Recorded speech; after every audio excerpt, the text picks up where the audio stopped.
La clé, c'est d'être heureux avec soi-même. Ce n'est pas mon but de vous rendre heureux à travers mon équilibre de vie professionnelle, personnelle. Souciez-vous de votre équilibre de vie. Ma préoccupation, c'est moi d'abord. Et je le dis dans l'ordre. Ensuite, mes enfants et ma femme. Parce que si je suis heureux, je peux tout leur donner. Et c'est tout. Et c'est ce qui compte. Et si ça fonctionne pour le moment, c'est parfait. Je suis heureux pour moi-même. Et je veux que les gens soient heureux pour eux. Et si pour vous, c'est de travailler de 9 h à 17 h en gagnant 49 000 $ par an, et que vous en êtes super heureux, alors vous avez tout gagné. Pense à ce que tu as. Tu peux même être heureux de juste vivre dans ton pays. Genre, tu vois ce que je veux dire? Pas être genre, oh regarde ce gars, il a mieux que moi, il a une copine, ou il a de l'argent, il a monté un business. Il faut que tu sois en mode, merde, je pourrais être en Syrie et me faire exploser demain. Juste, tu vois ce que je veux dire? Faut que tu penses plus à des choses comme ça. C'est ça le jeu. Je vais te donner le meilleur conseil que j'ai. Selon moi, il faut que, par-dessus tout, tu penses à deux choses essentielles. Premièrement, il faut à tout prix que tu ne sois pas trop dur avec toi-même. À tout prix. C'est hyper important.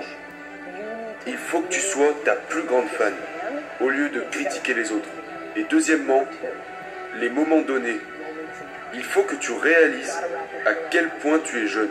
Il faut que tu réalises que tu en es seulement au début et que tout ça, c'est juste un moment donné. Je te le dis, il faut que tu sortes toutes ces voix dans ta tête et garder seulement la tienne et que tu aimes la personne que tu es. Et là, tu réussiras. Sache que tu ne peux pas vivre ta vie en te basant sur l'opinion des autres. Il existe un point de connexion entre ce en quoi vous êtes bon et ce que vous aimez faire.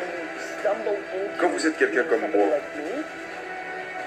vous êtes gagnant lorsque ce en quoi vous êtes fort naturellement se trouve d'être ce que vous aimez faire le plus. Le nombre de gens que je rencontre chaque jour qui sont bons dans un domaine, mais qui n'ont aucune envie d'être directeur financier par exemple. Ils sont hyper à l'aise avec les chiffres, mais ça ne les intéresse pas. Ils veulent être chanteurs. C'est une situation difficile. On le voit dans le sport. Les gens ont du mal à comprendre les athlètes.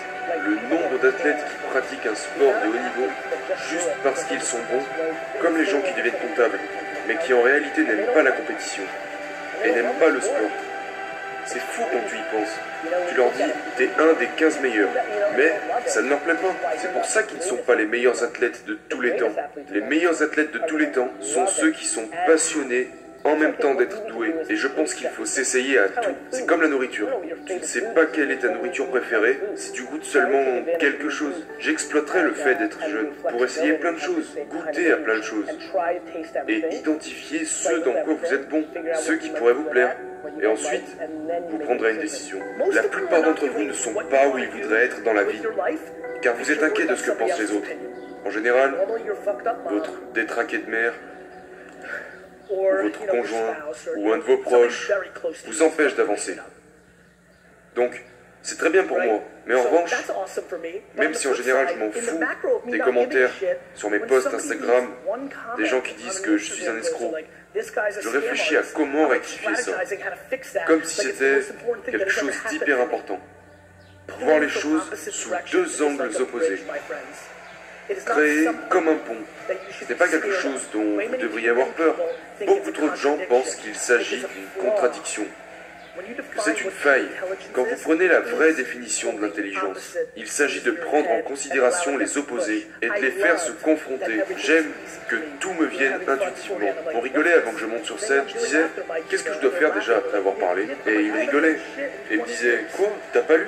Bah non, ça fait 20 ans que j'ai rien lu, j'ai pas besoin de me préparer, je reste dans mon domaine.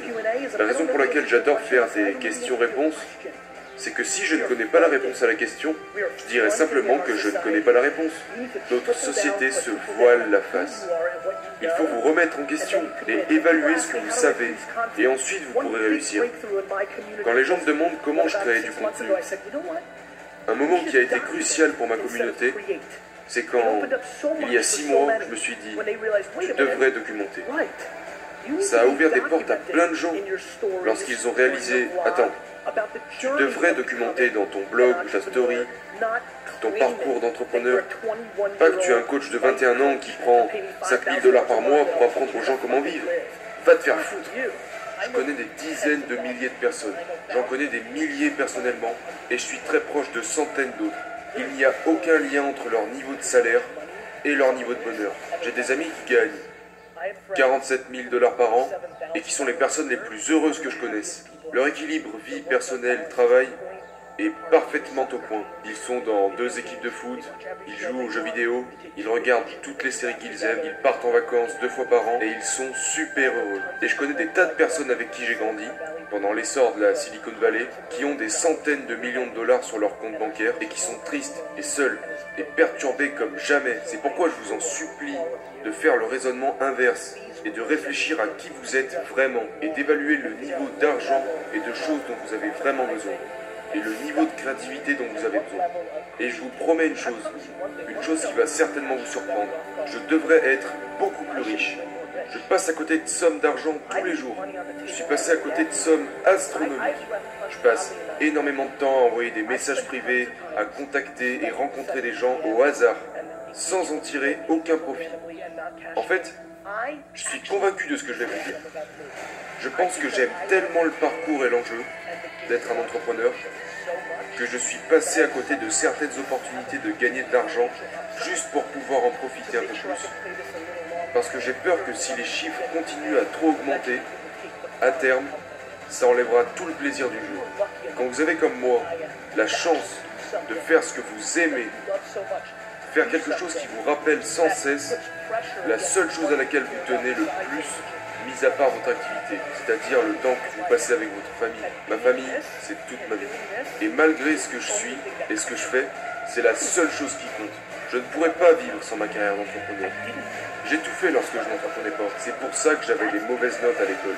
Parce que je ne pouvais pas m'affirmer. Et c'est quelque chose que je ne sais pas faire. Le fait d'être ici est stimulant.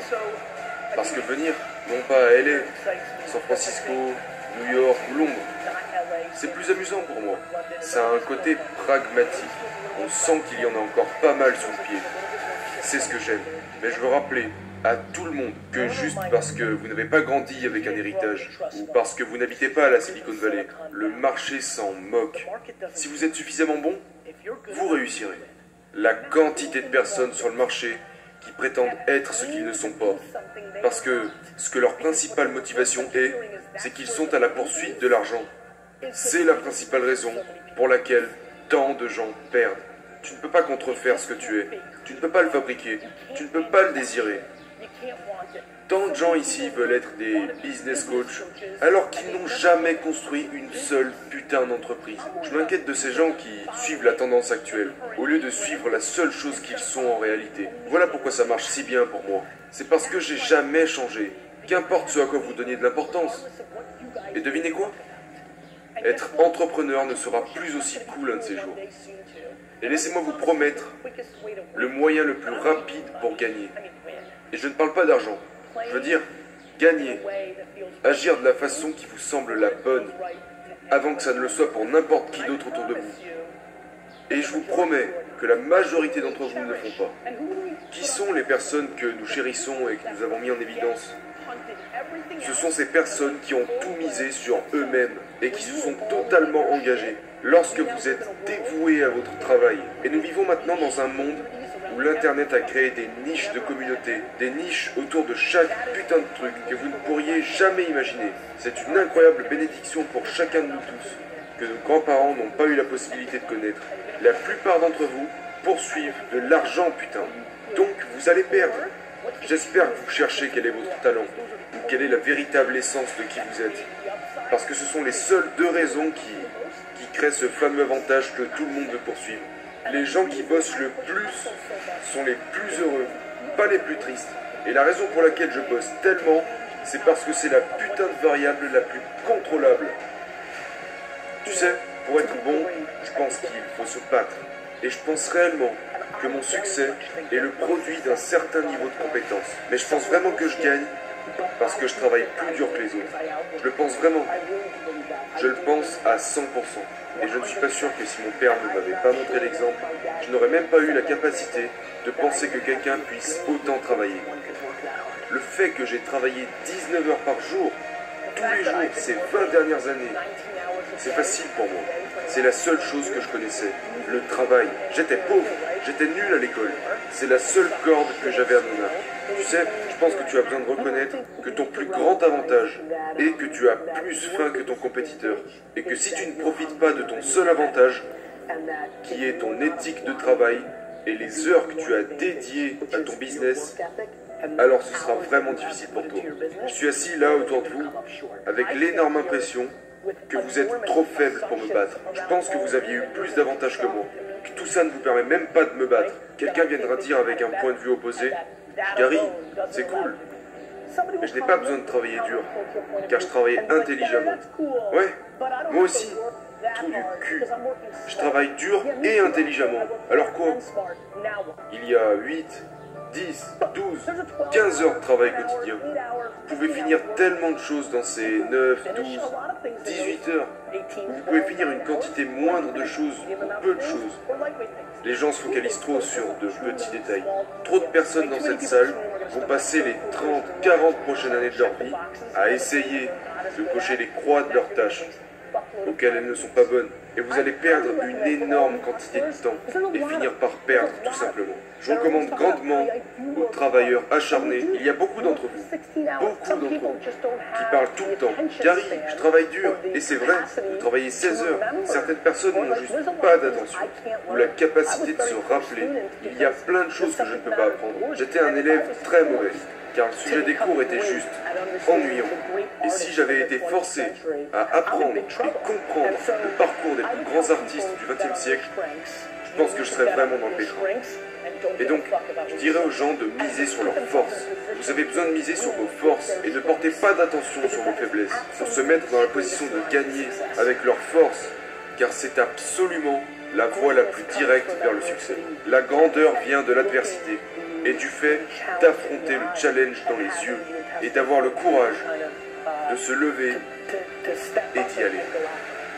Tous les gens ici présents, en une seconde, peuvent penser à quelque chose à quoi ils ne sont pas bons, qui n'est pas noble, à quoi ils sont mauvais.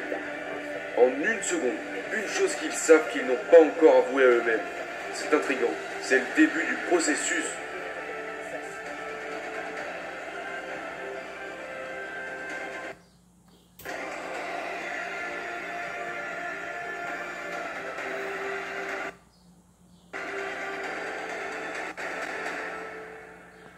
De son propre caractère et de ses propres motivations et désirs. Une chose que je pense faire correctement, c'est que je fais en sorte que les gens se sentent en sécurité. Et c'est vraiment important pour toi. Parce que quand les gens se sentent en sécurité, ils commencent à te dire la vérité. Je crois vraiment que la chose qui retient les gens, c'est leur version romantique qu'ils pensent vouloir devenir. Ou qu'ils pensent être, contrairement à ce qu'ils sont vraiment. Juste parce que maintenant, c'est cool d'être le fondateur d'une start-up, ne veut pas dire que c'est ce que vous devez faire. Marc a mis une capuche et un film est sorti et, vous savez, Instagram a généré $1 milliard après 500 jours. Et tout le monde s'est dit qu'ils étaient des entrepreneurs. Je crois sincèrement, à 100 000 %, qu'on ne peut pas apprendre l'entrepreneuriat. Je suis un fervent croyant que les idées sont de la merde et que l'exécution est le jeu. Et que le jeu réside dans l'exécution. Ok? Tout le monde a des idées. Est-ce que vous savez combien de putains d'idées est-ce qu'on a là? On pourrait probablement s'asseoir ici pendant les prochaines 78 grandes startups. Alors, vous pouvez aussi penser à ça. À quoi est-ce que vous êtes bon? J'ai construit un business vraiment pas sexy, à la hauteur d'où je me trouvais, et du jeu. Parce que j'étais conscient que ça allait être un moteur pour moi, pendant 10, 20, 30 ans. Alors que ça aurait été plus sexy de lever 50 millions de dollars et de jouer avec les 14 idées que j'avais. Mais je sais qui je suis. Vous ne pouvez pas juste le dire. Vous savez combien de gens que je connais personnellement ici disent qu'ils sont de durs travailleurs et que j'observe parce que je suis curieux et qu'ils ne le sont pas. Donc vous ne pouvez pas juste dire que vous voulez aller au sommet. Parce que si vous voulez y aller, vous allez devoir regarder les choses avec plein de merde dans les yeux que vous n'allez pas aimer. Si vous ne possédez pas de connaissance de vous-même, et que je pense que plein de gens n'ont pas, la seule façon dont vous pouvez l'obtenir est de laisser les autres personnes vous dire vos caractéristiques. Mais beaucoup de gens ne vont pas vous dire la vérité. Donc c'est à vous de créer un environnement très sain, pour que quelqu'un vous dise la vérité. C'est la question la plus importante que je vais vous poser. Vous devez me dire la vérité. Mon intuition est que vous n'allez pas me dire la vérité. Mais il faut que vous sachiez que ça ne me dérange pas Je suis dans le bon espace mental pour ça. J'ai besoin de la vérité. Et ensuite, je vous demanderai à quoi vous pensez être bon et ce à quoi vous pensez être mauvais. À quoi est-ce qu'ils pensent vraiment être bon et ce à quoi ils pensent vraiment être mauvais. Collectez les données. Beaucoup de gens ne veulent pas reconnaître à quoi ils sont bons ou ne veulent pas accepter qu'ils sont mauvais à quelque chose. Je ne pense pas que les gens sont honnêtes avec eux-mêmes. Il y a beaucoup de choses que je souhaiterais devenir, mais c'est juste que je suis sincère avec moi-même et je pense que se mentir à soi-même a retenu la plupart des gens dans cette pièce. Parce que quand tu vois le regret dans le regard d'un homme, ça fait mal. Parce que tu ne peux plus rien y faire. Quand tu as 90 ans et que tu ne peux plus te déplacer, tu es fatigué, tu ne peux plus rien faire. Tu ne peux plus construire cette entreprise que tu as tant désirée. Tu ne peux plus passer du temps avec ton enfant. C'est du regret. Et ça me rend fou comme pas possible.